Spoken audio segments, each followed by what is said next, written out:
Trans India media and entertainment private limited Prabhudeva நடிக்கும் ஜாலியோ gymkhana November 22 முதல். தஞ்சையில் படுகொலை செய்யப்பட்ட ஆசிரியை ரமணியின் குடும்பத்திற்கு ரூபாய் 5 லட்சம் நிதியுதவி வழங்கினார் அமைச்சர் கோவி செழியன்.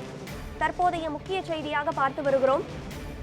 தஞ்சையில் படுகொலை செய்யப்பட்ட ஆசிரியை ரமணியின் குடும்பத்திற்கு ரூபாய் 5 லட்சம் நிதியுதவி வழங்கியிருக்கிறார் அமைச்சர் கோவி செழியன். தஞ்சை மாவட்ட ஆசிரியை ரமணி குத்தி கொலை செய்யப்பட்டதை அடுத்து ரூபாய் 5 லட்சம் நிதியுதவி வழங்கியிருக்கிறார் உயர்கல்வித்துறை அமைச்சர் கோவி செழியன்.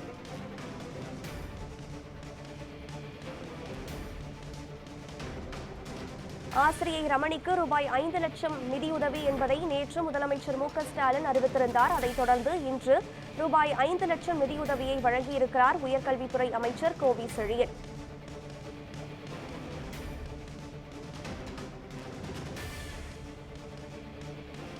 தஞ்சை மாவட்டம் மல்லிப்பட்டினத்தில் உள்ள அரசு மேல்நிலைப் பள்ளியில் ஆசிரியை ரமணி நேற்று மதன் என்பவரால் குத்தி கொலை செய்யப்பட்டதை அடுத்து அந்த ஆசிரியைக்கு ரூபாய் 5 லட்சம் நிதியுதவியை வழங்கியிருக்கிறார் உயர்கல்வித்துறை அமைச்சர் கோவி செழியன். முழு விவரங்களுடன் இணைகிறார் நமது செய்தியாளர் சரவணகுமார். சரவணகுமார், சொல்லுங்கள், நேற்று முதலமைச்சர் மு.க.ஸ்டாலின் ரமணியினுடைய குடும்பத்திற்கு ரூபாய் 5 லட்சம் நிதியுதவி என அறிவித்திருந்தார். அதைத் தொடர்ந்து இன்று உயர்கல்வித்துறை அமைச்சர் கோவி செழியன் 5 லட்சம் நிதியுதவியை வழங்கியிருக்கிறார் ரமணியின் குடும்பத்திற்கு. இது தொடர்பான முழு விவரங்களையும் பதிவு செய்யுங்கள். அதாவது தஞ்சை மாவட்டம் மல்லிப்பட்டினத்தில் வகுப்பறையில் பாடம் நடத்தி கொண்டிருந்த தற்காலிக ஆசிரியை தமிழாசிரியை ரமணி என்பவர் மதன் என்பவரால் கொலை செய்யப்பட்டிருந்தார். இந்த சம்பவம் பெரும் அதிர்ச்சியை ஏற்படுத்தியது. நேற்றைய தினம் காலையில் ரமணி என்கிற தற்காலிக ஆசிரியர் மல்லிப்பட்டினம் அரசு உயர்நிலைப் பள்ளியில் ஓய்வறையில் இருந்தபோது அவரது முன்னாள் காவலர், அதாவது மதன்குமார் என்பவர் அவரை சந்தித்து வந்துள்ளார். அவர் அதற்கு முந்தின நாட்கள் தான் அவர் பெற்றோருடன் சேர்ந்து ரமணியின் வீட்டிற்கு சென்று பெண் கேட்டுள்ளார். அப்போது ரமணி பெற்றோர்கள் அதற்கு எதிர்ப்பு தெரிவித்தது திருமணம் செய்து கொடுக்க முடியாது என தெரிவித்த நிலையில் மதன்குமார் என்பவர் நேற்றைய தினம் பள்ளிக்கு வந்து ரமணியை குத்தி கொலை செய்ததாக தகவல் வெளியானது.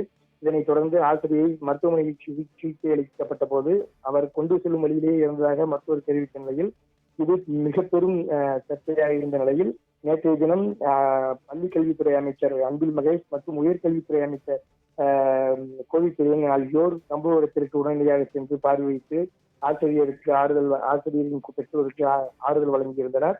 இந்த நிலையில் நேற்றைய தினம் முதலமைச்சர் இதற்கு கடும் கண்டனம் தெரிவித்ததோடு மட்டுமல்லாமல் இதுபோன்ற சம்பவம் நடக்காமல் இருப்பதற்கு தேவையான நடவடிக்கை எடுக்கப்படும் என தெரிவித்த நிலையில் ஆசிரியையின் உயிரிழந்த ஆசிரியரின் குடும்பத்துக்கு 5 லட்சம் நிவாரணம் வழங்குவதாக அறிவிப்பு ஒன்றை வெளியிட்டிருந்தார்.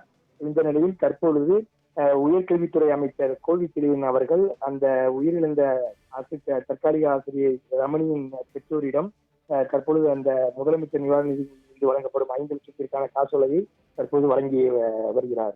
இது தொடர்பான முழு விவரங்களையும் பதிவு செய்தமைக்கு நன்றி சரவணகுமார்.